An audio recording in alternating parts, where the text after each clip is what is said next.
এই কে পাদ মারলো রে? আমি মারলাম।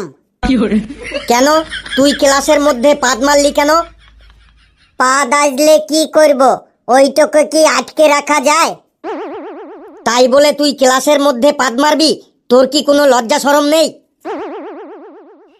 ও ভাই যে পেদেছে সে বুঝেছে, ও ভাই যে পেদেছে সে বুঝেছে, অন্যের বোঝা বড় দায়, পাদ দিয়ে কি আনন্দ পাদলে জানা যায়, পাদ দিয়ে কি আনন্দ পাদলে জানা যায়।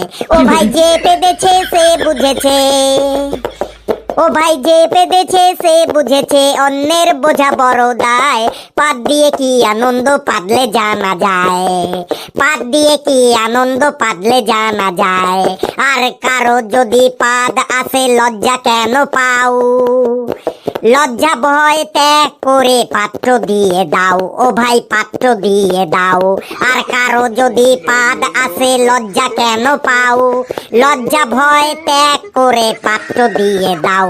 নইলে পেট তো তোমার ফুলে যাবে, নইলে পেট তো তোমার ফুলে যাবে, তখন পড়বে তুমি বেকায়দায়, পাদ দিয়ে কি আনন্দ পাদলে জানা যায়, পাদ দিয়ে কি আনন্দ পাদলে জানা যায়। ও ভাই যে পেদেছে সে বুঝেছে, অন্যের বোঝা বড় দায়, পাদ দিয়ে কি আনন্দ পাদলে জানা যায়, পাদ দিয়ে কি আনন্দ পাদলে জানা যায়। কে কে আবার এই ক্লাসের মধ্যে গ্যাস ছাড়লো? স্যার ওই লেবু পাদ দিল। লেবু, তুই কি এই গ্যাস ছাড়তে স্কুলে আসিস? না স্যার, হঠাৎ করে আইলো আর চেপে রাখতে পারলাম না, তাই দিন দিলাম বড়ে। ঠিক আছে ঠিক আছে, এমনিতেই আমাদের পরিবেশটা গ্যাসে গ্যাসে গ্যাসময় হয়ে যাচ্ছে, আর গ্যাস ছাড়িস না।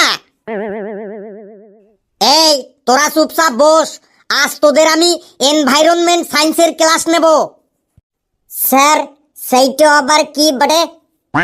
আরে এনভায়রনমেন্ট সায়েন্স মানে পরিবেশবিদ্যা। আজ তোদের আমি পরিবেশবিদ্যার ক্লাস নেব।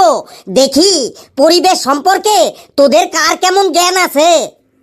স্যার পরিবেশটা সম্পর্কে আমার গেদে জ্ঞান আছে বড়ে। নে একটা কোশ্চেন ধরি, তাহলেই বুঝবো পরিবেশ সম্পর্কে তোর কেমন গেদে জ্ঞান আছে। নে লেবু, বল জল কিভাবে দূষণ হয়? স্যার জলের মধ্যে হাগু করলে জল দূষণ হয় বড়ে। আর কি করে জল দূষণ হয়? আর বলতে পারবক নাই। কালু বল, আর কি করে জল দূষণ হয়? স্যার জলের মধ্যে ছুচু করলে জল দূষণ হয়। আর কি করে জল দূষণ হয়? স্যার আর বলতে পারবো না। ফেলু তুই বল, আর কি করে জল দূষণ হয়? স্যার জলের মধ্যে প্রস্রাব করলেও জল দূষণ হয়।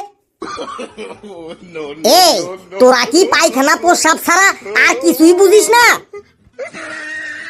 স্যার আমি বলছি জলের মধ্যে মলমূত্র ত্যাগ করলে জল দূষণ হয়, জলের মধ্যে কলকারখানার নোংরা বজ্র পদার্থ পড়েও জল দূষণ হয়, তারপরে শহরে ড্রেনের নোংরা জল ও চাষের জমির কীটনাশক ও রাসায়নিক সারের জন্য জল দূষণ হয়। বাহ, very good Hablu, very good. এই তুই একাই এই ক্লাসটার মান সম্মানটাকে একটু বাঁচিয়ে রেখেছিস। নে এবার পেশি বল, যদি টানা 1 মাস সূর্য না ওঠে তাহলে তার ফলাফল কি হবে? স্যার যদি টানা 1 মাস সূর্য না ওঠে তাহলে টানা 1 মাস রাত হবে। হ্যাঁ, সে তো আমরা সবাই জানি টানা 1 মাস রাত হবে, কিন্তু টানা 1 মাস রাত হলে পৃথিবীর অবস্থাটা কি হবে সেটা বল। স্যার পৃথিবীর অবস্থাটা পুরো অন্ধকার হবে, ঘুটঘুটে অন্ধকার। আরে 1 মাস ঘুটঘুটে অন্ধকার হলে আমাদের অবস্থাটা কি হবে সেটা বল। স্যার আমাদের 1 মাস হারিকেন জ্বালিয়ে রাখতে হবে। আচ্ছা, মুশকিলে পড়া গেল তো। স্যার আমি বলবো 1 মাস সূর্য না উঠলে কি হবে বটে? বল। স্যার 1 মাস সূর্য না উঠলে আমরা জামা কাপড় শুকাইতে পারবে নাই, আমাদের ভেজা জামা কাপড়ই পরতে হবে। আর ভেজা জামা কাপড় পরলে আমাদের সকলের ঠান্ডা লেগে যাবে বটে। এই তুই আর কথা বলিস না, চুপচাপ দাঁড়িয়ে থাক। স্যার আমি বলছি 1 মাস সূর্য না উঠলে কি হবে? 1 মাস সূর্য না উঠলে আমরা চান করার পর চুল শুকাতে পারবো না। কি যাতা বলছিস? একজন বলছে জামা কাপড় শুকাতে পারবো না, একজন বলছে চুল শুকাতে পারবো না, মানে তোদের মুখে যা আসে তাই বলে দিচ্ছিস। স্যার আমি বলছি 1 মাস সূর্য না উঠলে পৃথিবীর তাপমাত্রা কমে যাবে, গাছেরা আর সালোক সংশ্লেষ করতে পারবে না, ফলে আমাদের গাছও মরে যাবে, খাদ্য শৃঙ্খল নষ্ট হয়ে যাবে, আর আমাদের আবহাওয়াটা একটা ভয়ঙ্কর পরিবর্তন আসবে এবং পরিবেশ ধ্বংসের মুখে চলে যাবে। Very good Hablu, very good. এই তুই একাই এই ক্লাসটার মান সম্মানটাকে একটু বাঁচিয়ে রেখেছিস। বন্ধুরা ভিডিওটি কেমন লাগলো আপনারা কমেন্টসে জানাবেন, আর ভিডিওটি লাইক করবেন, যত পারেন শেয়ার করবেন, আর চ্যানেলটিকে সাবস্ক্রাইব করে আমাদের সাথেই থাকবেন। হাসতে থাকুন, সুস্থ থাকুন, যত বেশি হাসবেন তত বেশি সুস্থ থাকবেন।